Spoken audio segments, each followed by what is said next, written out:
नमस्कार, मैं हूं माधवी और आप देख रहे हैं स्वामी न्यूज। और अब समाचार विस्तार से। प्रदेश में 27 दिन बाद भजनलाल शर्मा मंत्रिमंडल का पहला विस्तार हुआ।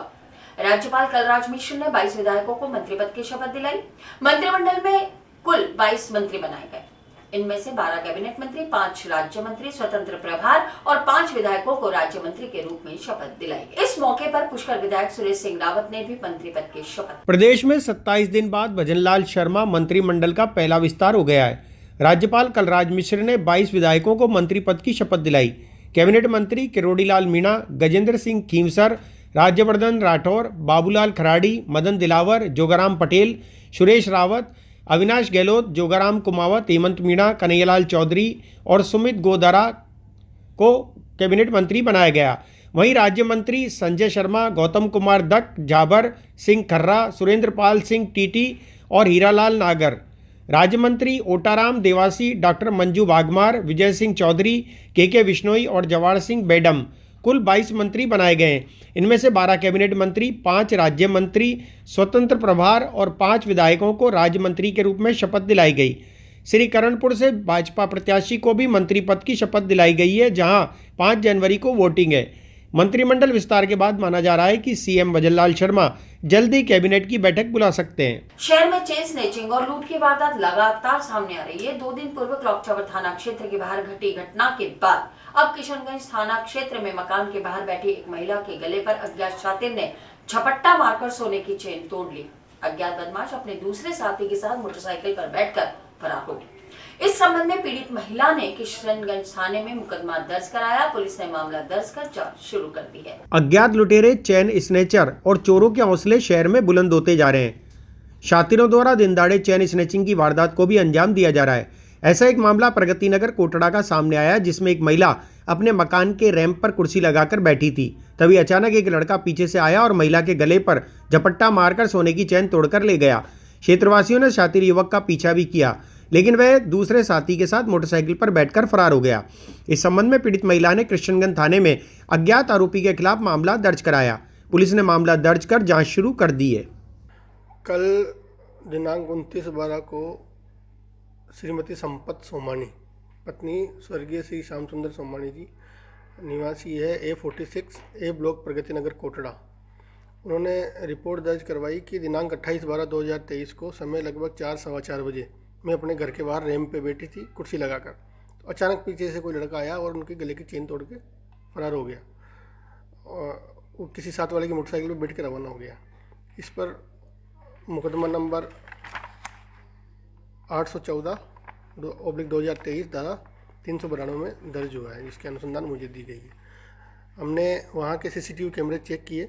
सीसीटीवी कैमरे में 2 लड़के आ रहे हैं, जिनको हम पहचान करने की कोशिश कर रहे हैं और साइबर सेल स्पेशल टीम और थाने की स्पेशल टीम इसमें लगी हुई है और जो संदिग्ध लोगों की तलाश जारी है। तीर्थनगरी पुष्कर में नववर्ष को लेकर पुलिस अलर्ट है। आज पुष्कर थाना अधिकारी राकेश यादव द्वारा होटल संचालकों की बैठक ली गई। साथ ही समझाइश भी की गई कि तीर्थ की मर्यादा का पूरा ख्याल रखा जाएगा। इसके लिए होटल संचालकों को विशेष और आवश्यक दिशा निर्देश दिए गए। उन्होंने कहा कि पुष्कर पालिका क्षेत्र में रोक के बावजूद भी अगर मांस मदिरा का सेवन करने जैसी अनैतिक गतिविधियां होटल में होती है तो उनके खिलाफ सख्त कार्रवाई की जाएगी। तीर्थनगरी पुष्कर में नववर्ष को लेकर पुलिस अलर्ट हो गई है। इस संबंध में थानाधिकारी राकेश यादव ने जानकारी देते हुए बताया कि नववर्ष के अवसर पर तीर्थ की मर्यादा का पूरा ख्याल रखा जाएगा। इसके लिए होटल संचालकों को विशेष और आवश्यक दिशा निर्देश दिए गए हैं। उन्होंने कहा कि पुष्कर पालिका क्षेत्र में रोक के बावजूद भी अगर मांस मदिरा का सेवन करने जैसी अनैतिक गतिविधियां होटल में होती हुई पाई गई तो उनके खिलाफ सख्त कार्रवाई की जाएगी। वहीं नववर्ष को लेकर बड़ी संख्या में सैलानी पुष्कर पहुंच रहे हैं। पुष्कर सहित आसपास के क्षेत्र की होटल में सैलानियों के पहुंचने का सिलसिला शुरू हो गया है। आज 31 क्या है कि पुष्कर का एक बहुत बड़ा उत्सव, एक होने वाला जो उत्सव है, उसको लेकर सभी होटल संचालकों की मीटिंग की गई थी, जिसमें कि उन्हें सबको दिशा निर्देश दिया गया था कि पुष्कर की मर्यादाओं को ध्यान रखेंगे। प्लस जितने भी NDPS के अगर पुराने ऐसी कोई घटनाक्रम अगर किसी होटल में पाया गया या बिना कोई ID प्रूफ के पाया गया, ऐसा कोई संचालक जो कि ऐसी गतिविधियां करता पाया गया जो कि कानून विरोधी है, तो उसको इन लोगों को सबको आगाह किया गया है कि ऐसा कोई भी करते जो कानून के विरुद्ध है तो अपनी कानूनी कार्रवाई के लिए वो तैयार है। एनडीपीएस का हो गया, जिसने परमिशन नहीं ले रखी है, कोई भी होटल संचालक ऐसा है जिसने बिना परमिशन के अगर शराब परोसी जा रही है तो उन सब होटल संचालकों पे कार्रवाई होएगी। ऐसे भी होटल्स जो कि रास्ता अवरुद्ध करेंगे, काफ़ी लोगों को बुला लेते हैं और रास्ता अवरुद्ध कर देते हैं और पार्किंग की पूरी व्यवस्था नहीं रखते, सीसीटीवी की व्यवस्था ही नहीं रखते। इसी चीज़ों को आगाह करने के लिए मीटिंग बुलाई गई थी कि सभी अपने सीसीटीवी कैमरा वगैरह को दुरुस्त रखेंगे और ऐसे कोई मादक द्रव्य पदार्थ का सेवन होने से या देने से कोई भी ना तो होटल संचालक देगा ना प्रोवाइड करेगा। और ऐसी कोई घटना होती है, कोई बाहर के लोग आते भी हैं और ऐसे कोई मादक द्रव्यों का सेवन करते हैं जो कि एनडीपीएस एक्ट के तहत आते हैं, उसकी सूचना तुरंत ही थाने पे देंगे। इसके लिए इन्हीं सभी होटल संचालकों की मीटिंग ली गई। बिल्कुल क्या है कि नगर पालिका क्षेत्र के अंदर शराब और मांस पूर्णतः निषेध है और 31 को देखते हुए कई होटल्स पूर्व में सुनने में आया है कि ऐसी कोई व्यवस्था कर लेते हैं कि शराब भी परोसी जाती है और मांस मदिरा इसका भी सेवन कराया जाता है। तो पुष्कर नगर पालिका क्षेत्र में जहां ये प्रतिबंधित है पूर्णतः, इन सभी होटल संचालकों को पाबंद किया गया है कि ऐसे तीर्थ क्षेत्र के अंदर ना तो मांस का और ना ही मदिरा का, इसका जहाँ पर निषेध है पूर्णतः निषेध ही रहेगा। वो बिल्कुल पालना कराई जाएगी। हाईकोर्ट की जो नियम है उसकी पालना कराया जाना सुनिश्चित करने की यथोचित कोशिश की जाएगी। जाफ्ता पुलिस अधीक्षक महोदय ने अतिरिक्त जाफ्ता प्रोवाइड किया है, अतिरिक्त वाहन है इस थाने को प्रोवाइड किए गए हैं और उन सभी अलग वाहनों में अलग अलग प्रभारी के नेतृत्व में टीमों का गठन किया जाएगा जो कि पूरे पुष्कर क्षेत्र में अलग अलग एरियो में गश्त करेगा। नाकाबंदी का जितने भी अगर धार्मिक जो क्षेत्र अंदर है जहाँ पर कानून व्यवस्था बिगड़ सकती है वहाँ सब पर लेट नाइट तक अपना ट्रैफिक का जाब्ता है उन्हें पाबंद किया गया है। जब तक पार्टियाँ इनकी ऑर्गेनाइज होती है 12 साढ़े 12 बजे तक, इनका न्यू ईयर मनने तक। ससुराल पक्ष से परेशान एक महिला ने आज पुलिस अधीक्षक के समक्ष सुरक्षा और न्याय की गुहार लगाई। महिला ने बताया कि उसे ससुराल में सास ससुर देवर जेठ द्वारा मारपीट की जा रही है और उसे घर से बाहर निकाल दिया। इस पर महिला ने ससुराल पक्ष के लोगों के खिलाफ कार्रवाई की मांग को लेकर पुलिस अधीक्षक के समक्ष न्याय की गुहार लगाई। आज एक महिला ने पुलिस अधीक्षक कार्यालय पहुंचकर अपने ससुराल वालों के खिलाफ मारपीट करने का आरोप लगाते हुए न्याय की गुहार लगाई। पीड़ित महिला ने बताया कि उसके सास ससुर देवर जेठ के द्वारा उसके साथ आए दिन मारपीट की जाती है और उसे घर से बाहर भी निकाल दिया है। महिला ने बताया कि उसने रात भी पड़ोसियों के यहाँ बिताई। महिला ने जानकारी देते हुए बताया कि संबंध में जब वह नजदीकी पुलिस चौकी पर गई तो वहां भी उसकी सुनवाई नहीं की गई, इसलिए आज महिला ने पुलिस अधीक्षक के समक्ष उपस्थित होकर न्याय की गुहार लगाई। मेरे साथ भी होया है, मेरी जेठानी ने मारा, मेरे जेठ ने मारा, मेरी सास ने मारा, मेरे ससुर ने मारा, मेरे देवर ने मारा मेरे को और मेरे को घर से बाहर निकाल दिया। मैं गरीब घर की हूँ और वो इस्माई का धंधा करती मेरी सास और मुकेश टांडी को मंथनी भरती 80,000। वे सुनाई करते नहीं, मैं चौकी में जाती हूँ तो वे सुनवाई नहीं करते हैं मेरी। और मैं गरीब घर की, मैं सांसी बस्ती भगवानगंज में रहती हूँ और मेरी जेठानी ऐसे बोल रही है मेरे सास के 3 बेटे, मैं तीनों की लुगाई बन के रहूँगी, ऐसे बोल रही है। और मैं घर में जा रही हूँ तो मैं मुझे धक्के दे के बाहर निकाल रही है मेरे को वो। मैं बस्ती में रही लोगों के घर के अंदर, मेरे को घर के अंदर रहने नहीं दे रही है वो। मैंने पुलिस में शिकायत करी, चौकी में जा रही हूँ, चौकी वाले सुन रहे नहीं क्योंकि उसको मंथनी भरती है, इस वजह से मेरी सुनवाई नहीं करती है वे। इसलिए मैं यहाँ आई हूँ मीडिया वाले के पास, बड़े साहब के पास आई हूँ मैं। ऑटो वालों ने मुझे बताया, मैं इतना जानती नहीं हूँ, मैं गांव की रहने वाली हूँ। यमुजा के पास में आता है मेरा गांव, नीबाज के पास में बलाड़ा गांव। मेरी शादी अजमेर में हुई है, भगवानगंज सांसी बस्ती, वीरू के साथ ऑटो चलाता है। मैं गरीब घर की हूँ, मेरे को घर से बाहर निकाल दिया क्योंकि और उसके पियर में से माल आता है इस्माई का, इसलिए उसको अच्छी लगती है, मेरे को बुरी। अजमेर के वर्किंग जर्नलिस्ट द्वारा फील्ड में काम करने वाले पत्रकारों की समस्या समाधान और सुविधाएं दिलाने के लिए बैठक का आयोजन हुआ। रेलवे विजिट में किया गया। इस मौके पर उपस्थित सभी पत्रकारों ने सर्वसम्मति से नया क्लब बनाने का निर्णय लिया। बैठक में उपस्थित पत्रकारों में से 10 सदस्य टीम बनाई गई। इस टीम के द्वारा नए क्लब का रजिस्ट्रेशन कराया जाएगा। अजमेर के वर्किंग जर्नलिस्ट द्वारा फील्ड में काम करने वाले पत्रकारों की समस्या समाधान और सुविधाएं दिलाने के लिए एक बैठक का आयोजन रेलवे विजिट में किया गया। इस मौके पर उपस्थित सभी पत्रकारों ने सर्वसम्मति से नया क्लब बनाने का निर्णय लिया। बैठक में उपस्थित पत्रकारों में से 10 सदस्य टीम बनाई गई। इस टीम के द्वारा नए क्लब का रजिस्ट्रेशन कराया जाएगा और मानक तैयार कर सदस्यता की नई गाइडलाइन भी बनाई जाएगी।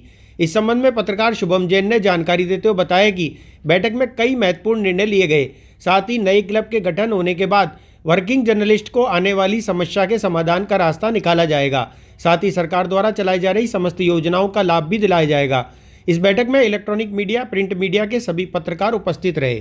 जी बिल्कुल, देखिए जो अजमेर के अंदर जो वर्किंग पत्रकार हैं उनको लेकर के हमने एक संगठन बनाने का निर्णय किया है। संगठन भी बना हुआ है, लेकिन संगठन को एक क्लब का रूप देना चाह रहे हैं। उस रूप को लेकर के हमने आज एक बैठक का आयोजन किया। अजमेर के रेलवे विस्टेट के अंदर ये बैठक आयोजित हुई, जिसके अंदर हमारे तमाम वरिष्ठ साथी जो थे, मनोज दादी, अविदी दबे, नवाब हिदायतुल्ला जी, शहर खान, अशोक भाटी, मोनी सिंह और अखिलेश जैन सहित तमाम शहर के जो वर्किंग जर्नलिस्ट हैं वो एक साथ एक जाजम पे आए हैं। और एक जाजम पे आने के बाद निर्णय जो हुआ है सर्वसम्मति से कि एक नया क्लब जो है उसका जो बनाना है, उसको बनाने की प्रोसेसिंग जो है वो आगे की जाएगी। उसको लेकर के बैठक हुई है। बैठक के अंदर कई महत्वपूर्ण निर्णय हुए हैं। सदस्यता की गाइडलाइन तय की गई है और जो मानक तैयार होते हैं वो क्लब के, उनको रखा गया है। एक 10 सदस्य दल भी तैयार किया गया है जो पूरे कमेटी जो क्लब का रजिस्ट्रेशन है वो 10 जने मिलकर के कराएंगे।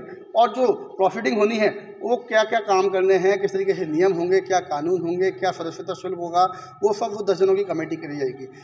अभिजीत दवे, मनोज दादीच, अशोक सिंह भाटी, शुभम जैन, अखिलेश जैन, नवाब हिदायतुल्ला, मनवीर सिंह चुंडावत सहित तमाम जो लोग हैं उनको इस कमेटी के अंदर रखा गया। जो वरिष्ठ सदस्य हैं हमारे पत्रकार जगत के, उनको इसके अंदर रखा गया है। एक क्लब का बनाने का उद्देश्य यही है कि जो वर्किंग जर्नलिस्ट है उनको कहीं ना कोई सुविधाएं नहीं मिल पाती हैं, उनके जो हित की बात कोई नहीं करता, उस हित की बात करने के लिए इस नए क्लब का गठन किया गया है। और गठन करने के बाद अब इसका रजिस्ट्रेशन किया जाएगा। रजिस्ट्रेशन के बाद इसको एक ढांचे में लाया जाएगा, जो ढांचा अजमेर ही नहीं पूरे राजस्थान के अंदर तमाम पत्रकार जो वर्किंग जर्नलिस्ट हैं उनके लिए काम करेगा। आज जो वर्किंग जर्नलिस्ट हैं अजमेर के, उन सब की एक बैठक आयोजित की गई, जिसमें सामूहिक तौर से निर्णय लिया गया कि एक क्लब का गठन किया जाए। उस क्लब के गठन को लेकर एक रूपरेखा तैयार कर ली गई है।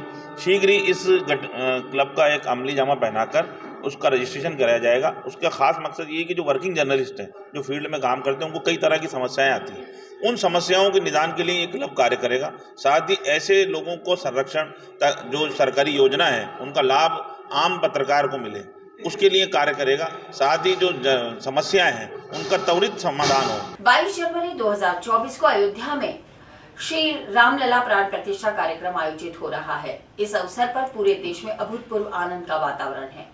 इसके निमित्त अयोध्या से अभिमंत्रित पीले चावल निमंत्रण स्वरूप आए हैं। इनका घर घर वितरण किया जाएगा। इसी के तहत अजमेरू महानगर के केशव नगर प्रेम प्रकाश आश्रम बस्ती के 4 मंदिरों के संयुक्त तत्वावधान में भव्य कलश यात्रा का आयोजन किया गया। इस कलश यात्रा में महिलाओं ने बड़े जोश और उत्साह के साथ भाग लिया। 22 जनवरी 2024 को अयोध्या में श्री राम लला प्राण प्रतिष्ठा कार्यक्रम का आयोजन किया जा रहा है। इस अवसर पर पूरे देश में अभूतपूर्व आनंद का वातावरण बना है। इसके निमित्त अयोध्या से अभिमंत्रित पीले चावल निमंत्रण स्वरूप आए हैं। इनका घर घर वितरण भी किया जाएगा।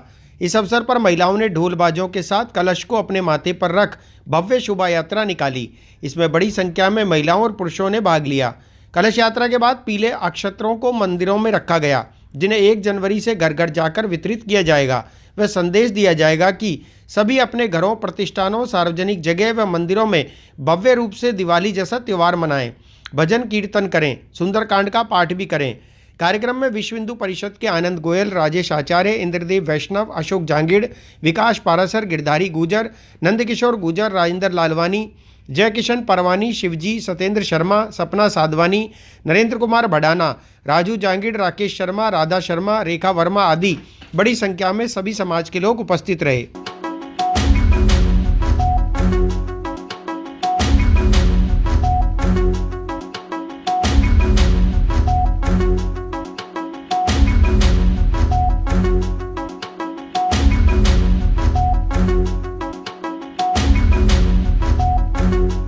भारतीय रेलवे की महिला क्रिकेट टीम के खिलाड़ियों ने शुक्रवार को सूफी संत ख्वाजा मोइनुद्दीन चिश्ती की दरगाह में हाजिरी दी।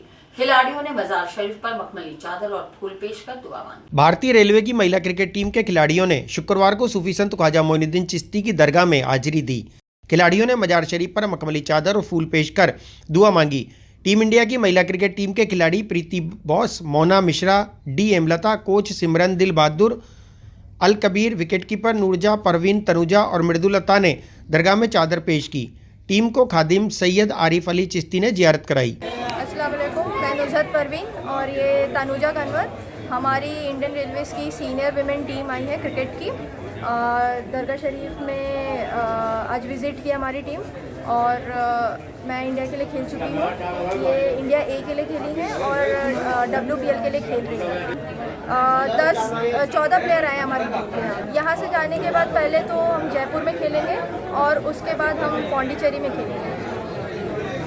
जी, अभी तक जितना झेला है वो बहुत झेला है और आगे बहुत अच्छा चल रहा है, तो मुझे ये उम्मीद है कि महिला क्रिकेट जो है काफ़ी गति से आगे बढ़ रहा है, बिल्कुल सक्षम है।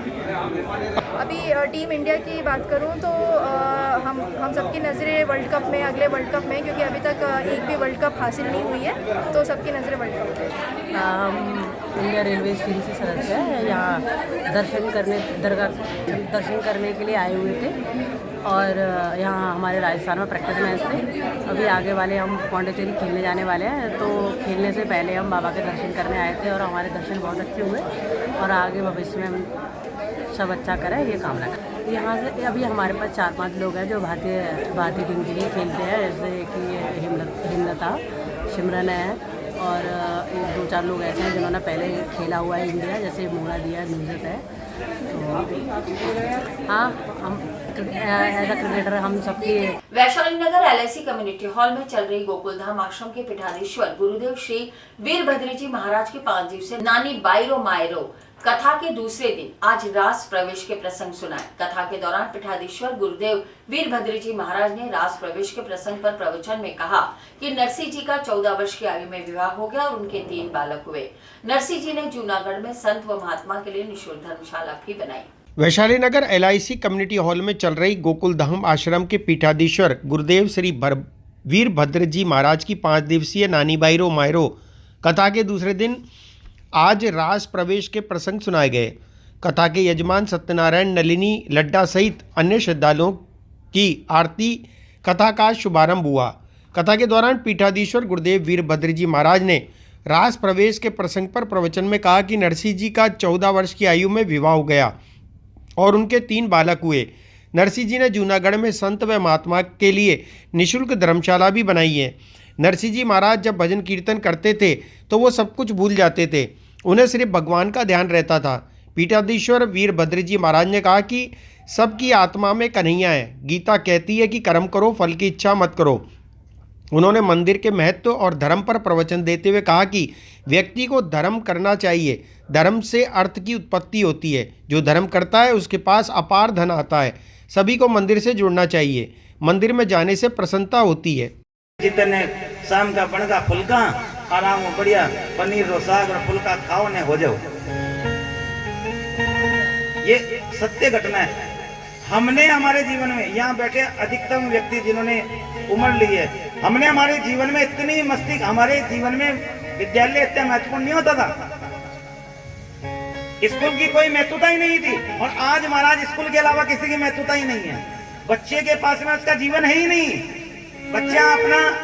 बच्चे का कोई एंजॉय नहीं है। बच्चे का एंजॉय क्या है? खटपटी। और इसी के साथ ये समाचार बुलेटिन नहीं समाप्त होते, मुझे दीजिए इजाजत। देखते रहें स्वामी न्यूज।